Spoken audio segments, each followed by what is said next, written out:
Hello students, today I am going to teach you chapter 2 part 2. Students, in last video I have taught you forms of business organization chart में आपको बताया गया था कि यहाँ पे क्या है category three types of category थी इसकी, जिसमें फर्स्ट कैटेगरी थी प्राइवेट, सेकंड थी गवर्नमेंट पब्लिक यानी, और थर्ड थी joint sector private and public बहुत। तो इसमें प्राइवेट एंटरप्राइजेस के बारे में स्टूडेंट्स यहाँ पे बताया जा रहा है। प्राइवेट एंटरप्राइजेस के यहाँ पे आपको फर्स्ट टाइप के बारे में बताया जा रहा है। फर्स्ट टाइप है आपका सोल प्रोप्राइटरशिप, ठीक है। तो उसमें 5 टाइप बताए गए थे, ठीक है। तो ये फर्स्ट है sole proprietorship. Student, sole proprietorship होता है जिसमें कोई, सोल का मतलब है अकेला, प्रोप्राइटरशिप का मतलब है ऑनर। स्टूडेंट, सोल और प्रोप्राइटरशिप, ठीक है। अकेला व्यक्ति जो बिजनेस करता है उसे क्या बोलते हैं? Sole proprietorship. इसका मीनिंग पढ़ेंगे।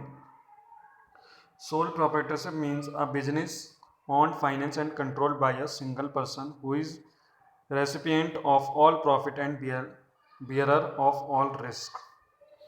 स्टूडेंट, यहाँ पे बताया गया है कि सोल प्रोप्राइटर का मतलब है एक बिजनेस जो अकेले चलाया जाता है, फाइनेंस किया जाता है, पैसे लगाए जाते हैं जिसमें, और कंट्रोल किया जाता है केवल एक व्यक्ति के द्वारा, ठीक है। और वही सारे प्रॉफिट का मालिक होता है, और जितना अगर बिजनेस में रिस्क हुआ तो उस रिस्क को क्या है, बियर भी वही करता है अकेला, और कोई नहीं करता।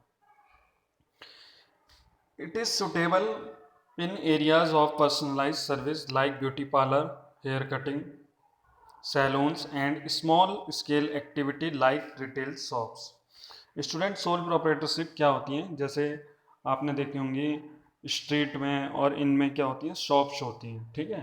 तो इस तरीके से सोल प्रोप्राइटरशिप चलाया जाता है। जैसे इसमें एग्जांपल भी दिए हुए हैं, hair cutting salon, beauty parlour, इस तरीके से स्टेशनरी शॉप, ठीक है।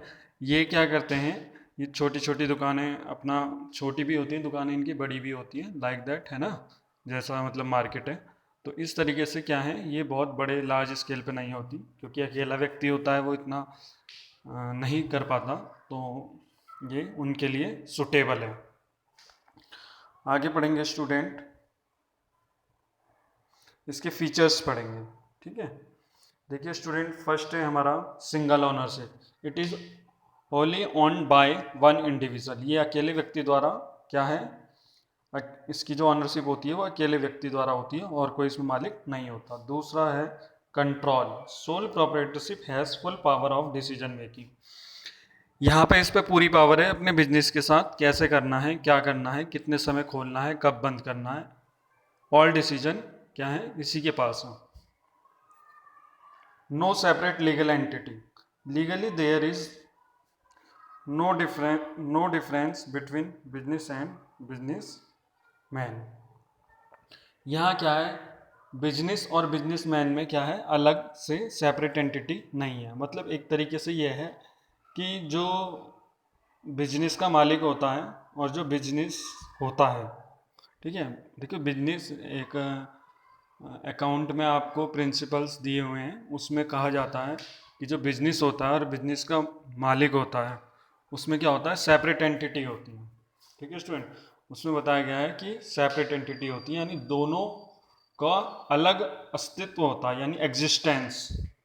एग्जिस्टेंस मतलब जो बिजनेसमैन है वो अलग है और जो बिजनेस है वो अलग है, ठीक है। क्योंकि बड़े बड़े बिजनेस में बिजनेस के नाम से गुड्स को बेचा जाता है, बिजनेस के नाम से, ठीक है। अगर मान लीजिए आपने आइडिया, आइडिया का आपका सिम है, मेरा आइडिया का सिम है, बट आई डोंट नो कि who is the owner of idea. आपका मान लीजिए एयरटेल, रिलायंस, रिलायंस का तो चलो सबको पता होगा, एयरटेल का भी, और बहुत सारी कंपनियां। अगर आप कोई भी प्रोडक्ट खरीदते हैं तो आपको ज़रूरी नहीं है कि उस ऑनर का नाम पता हो। जैसे आपने रेनॉल्ड्स का पेन खरीदा, ठीक है, आपने सैलो का पेन खरीदा, ठीक है, आपने पार्कर का पेन खरीदा, तो आप ये बताइए, आप ऑनर को जानते हो इसलिए खरीदा, या आपको ब्रांड नेम से पता है? तो यहाँ ब्रांड नेम है ना जो बिजनेस, तो इसकी एग्जिस्टेंस अलग है, ऑनर अपनी अलग पहचान रखता है। तो ये बड़े बड़े बिजनेस के लिए होता है। छोटे बिजनेस में क्या होता है, नो सेपरेट लीगल एंटिटी, यानी समझ गए होंगे स्टूडेंट साहब, इसमें जो बिजनेस का नाम होता है और बिजनेस होता है वो लगभग एक ही होते हैं, अलग अलग नहीं होते। ठीक है, नेक्स्ट है अनलिमिटेड लाइबिलिटी। स्टूडेंट यहाँ पे लाइबिलिटी से क्या मतलब है, लाइबिलिटी से मतलब ये है कि the liability of owner is unlimited in case of the assets of business are not sufficient to meet its डेब्ट। The personal property of owner can be used for paying debts. यहाँ पे ये बताया गया है कि अगर मान लीजिए उसका बिजनेस लॉस में चला जाता है तो उसकी जो पर्सनल प्रॉपर्टी है, घर है उसका, उसे बेच के लॉस को पूरा किया जाएगा। ठीक है, क्योंकि यहाँ पे क्या है, वो अकेला है बिजनेस का, अगर मान लीजिए उसे कोई लॉस हो जाता है तो जो लोग हैं वो उसके घर तक पहुँच जाएंगे और जो क्लेम है उसके घर तक को पर्सनल प्रॉपर्टी को बेच के अपना लोन पूरा करेंगे। तो इसे बोलते हैं अनलिमिटेड लाइबिलिटी। पर ये जो बड़े बड़े बिजनेस होते हैं, ठीक है, जैसे लाइक दैट कंपनी और ये क्या होते हैं, अपने बिजनेस तक सीमित होते हैं। अगर बिजनेस को लॉस आ जाता है तो ये क्या करते हैं, बिजनेस तक सीमित होता है। बिजनेस में जो है वो, ठीक है, वो अलग अलग जैसे फॉर्म्स ऑफ बिजनेस ऑर्गेनाइजेशन है ना, तो उनमें अलग अलग बताया गया है। तो यहाँ पे हमें ध्यान रखना है कि जो सोल प्रोप्राइटरशिप होता है उसमें जो लाइबिलिटी होती है वो अनलिमिटेड होती है। मीन्स अगर आपका लॉस होता है और उसे वो बिजनेस से पूरा नहीं कर पाता तो उसे अपनी पर्सनल प्रॉपर्टी से पे करना पड़ेगा। नेक्स्ट है no legal formalities, not required to start, manage and dissolve such business organisation. यहाँ पे जो सोल प्रोप्राइटरशिप होता है, यानी अकेला व्यक्ति जो होता है बिजनेस चलाता है, उसे कोई भी लीगल फॉर्मेलिटीज़ नहीं करनी होती बिजनेस को शुरू करने के लिए और बिजनेस को बंद करने के लिए। आपने देखा होगा, अगर आपका मन किया, आपने किसी ने भी, जो भी व्यक्ति बिजनेस स्टार्ट करना चाहते हैं वो क्या करता है, अपनी एक हेयर सैलून की दुकान या ब्यूटी पार्लर की दुकान खोल लेता है और स्टेशनरी की दुकान लाइक दैट। ठीक है, तो और जब उसका मन करता है बंद करने के लिए तो वो बंद कर देता है। तो इसमें लीगल फॉर्मेलिटीज ज़्यादा नहीं होती। Sole risk bearer and profit recipient. तो स्टूडेंट यहाँ देखेंगे, he bears the complete risk and there is nobody to share profit loss with him. तो सारा रिस्क भी इसी का होता है और अगर प्रॉफिट हुआ या लॉस हुआ तो उसका भी सारा क्या है, ये अकेला ही देखता है। तो स्टूडेंट यहाँ इसके फीचर्स थे। आगे बढ़ेंगे, मेरिट्स एडवांटेज। स्टूडेंट इसमें देखेंगे, first, easy to start and close, it can be easily started and closed without any legal formalities. इसे स्टार्ट करना बहुत ही आसान है, आसानी से इसे बंद कर दिया जाता है और आसानी से इसे खोल दिया जाता है इस बिजनेस को। ठीक है, नेक्स्ट है हमारा quick decision making. As a sole trader, अकेला मालिक है, is not required to consult और inform anybody about his decision. वो अपना मालिक खुद है, किसी से इन्फॉर्म करे, कंसल्ट करे ना करे, अपने डिसीजन खुद ले सकता है। Sense of accomplishment. स्टूडेंट यहाँ पे है, क्या है, there is sense of person satisfaction. कई बार क्या होता है, जैसे हम बड़े बड़े बिजनेस होते हैं उनकी बैलेंस शीट बनवाते हैं लाइक दैट, ठीक है, और चेक करते हैं हर एक चीज़ की, कितना एक्सपेंसेस हुआ, कितनी एसेट्स हुई, कितनी लाइबिलिटी हुई, कितना एम्प्लॉय को पे किया, कितना क्या किया। इसमें क्या है, सोल ट्रेडर्स में इसे पता है मुझे ना तो किसी को सैलरी देनी है ना किसी से कुछ करना है, तो अगर ये पर्सनल सेटिस्फेक्शन के लिए इन चीज़ों को ये कर सकता है, नॉलेज गेन करने के लिए, वैसे इसमें कोई ये जरूरी नहीं है। Unlimited liability, the liability of owner is unlimited in case of the assets business are not sufficient to meet its debts. The personal property of owner can be used for paying debts. यहाँ पे student जैसे कि features में बताया था, unlimited liability होती है, अगर उसे अपनी प्रॉपर्टी, उसको लॉस हो गया तो उसे अपनी पर्सनल प्रॉपर्टी भी बेचनी पड़ेगी। बिजनेस में अगर उसे लॉस पाया जाता है तो उसे पर्सनल प्रॉपर्टी बेचकर उस लॉस को पूरा करना होगा। No legal formalities. देखिए सबसे अच्छी बात यह है, इसमें जो लीगल फॉर्मेलिटीज़ हैं वो ज़्यादा नहीं होती। जब कंपनी स्टार्ट करते हैं तो उसमें हमारी लीगल फॉर्मेलिटीज़ बहुत होती हैं।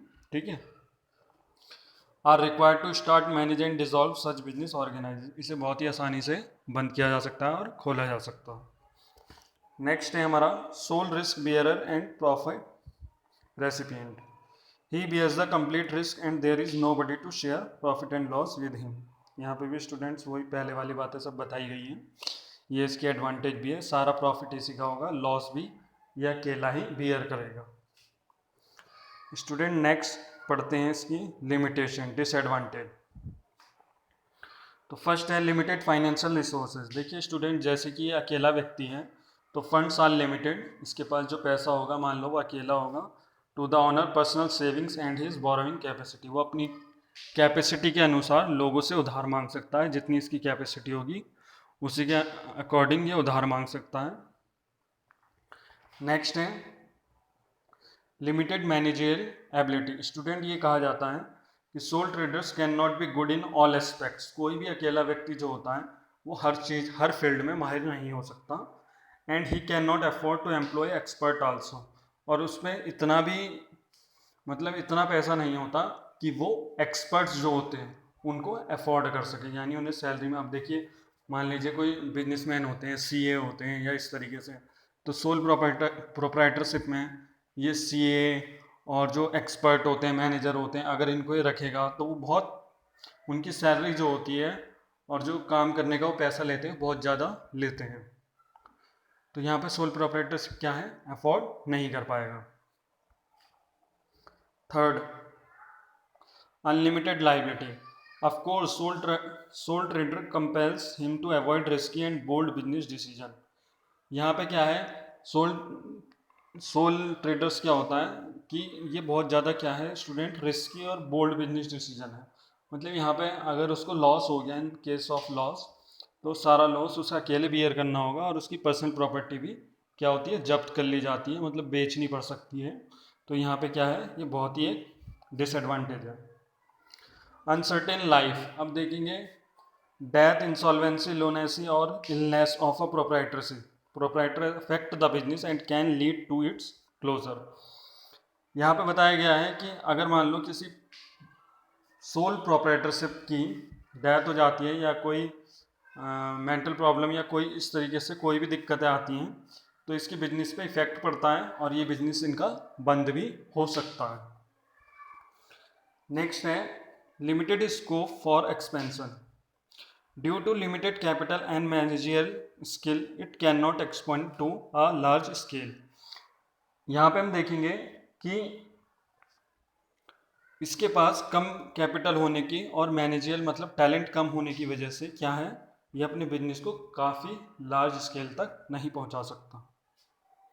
आगे पढ़ेंगे student, suitability. Sole tradership is suitable where the personal attention to customer is required as in tailoring, beauty parlour. यहाँ पे क्या होता है, ये इस तरीके के लिए सुटेबल होता है जैसे tailor, beauty parlour, stationery, like that business. Where good are unstandardise like artistic jewellery. Artistic jewellery होता है student like that beautiful jewellery, तो यहाँ इनके लिए ये सुटेबल होता है।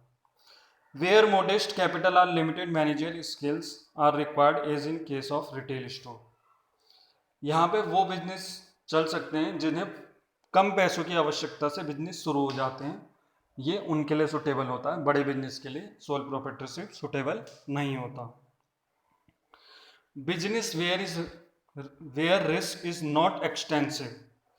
एक्सटेंसिव मतलब होता है कि लार्ज, यहाँ पे जो बिजनेस का रिस्क होता है इतना कोई खास लार्ज नहीं होता जो, ठीक है।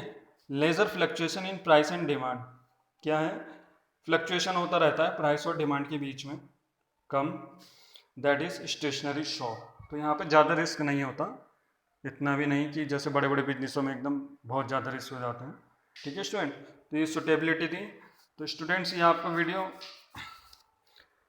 समझ में आई होगी, कमेंट में लिखना थैंक यू सर, ठीक है, और अगर कोई प्रॉब्लम है तो मुझसे पूछ सकते हैं आप, ओके स्टूडेंट। और इसे नोटबुक में नोट करना है और इसे लर्न करना है, एग्ज़ाम में ये आपके आएंगे और बढ़िया तरीके से लिख के आपको व्हाट्सएप पे इमेज सेंड करनी है। ठीक है स्टूडेंट, तो यहाँ पे आपको मेहनत करनी है। Okay student, thank you, all the best, और चैनल को सब्सक्राइब जरूर करें।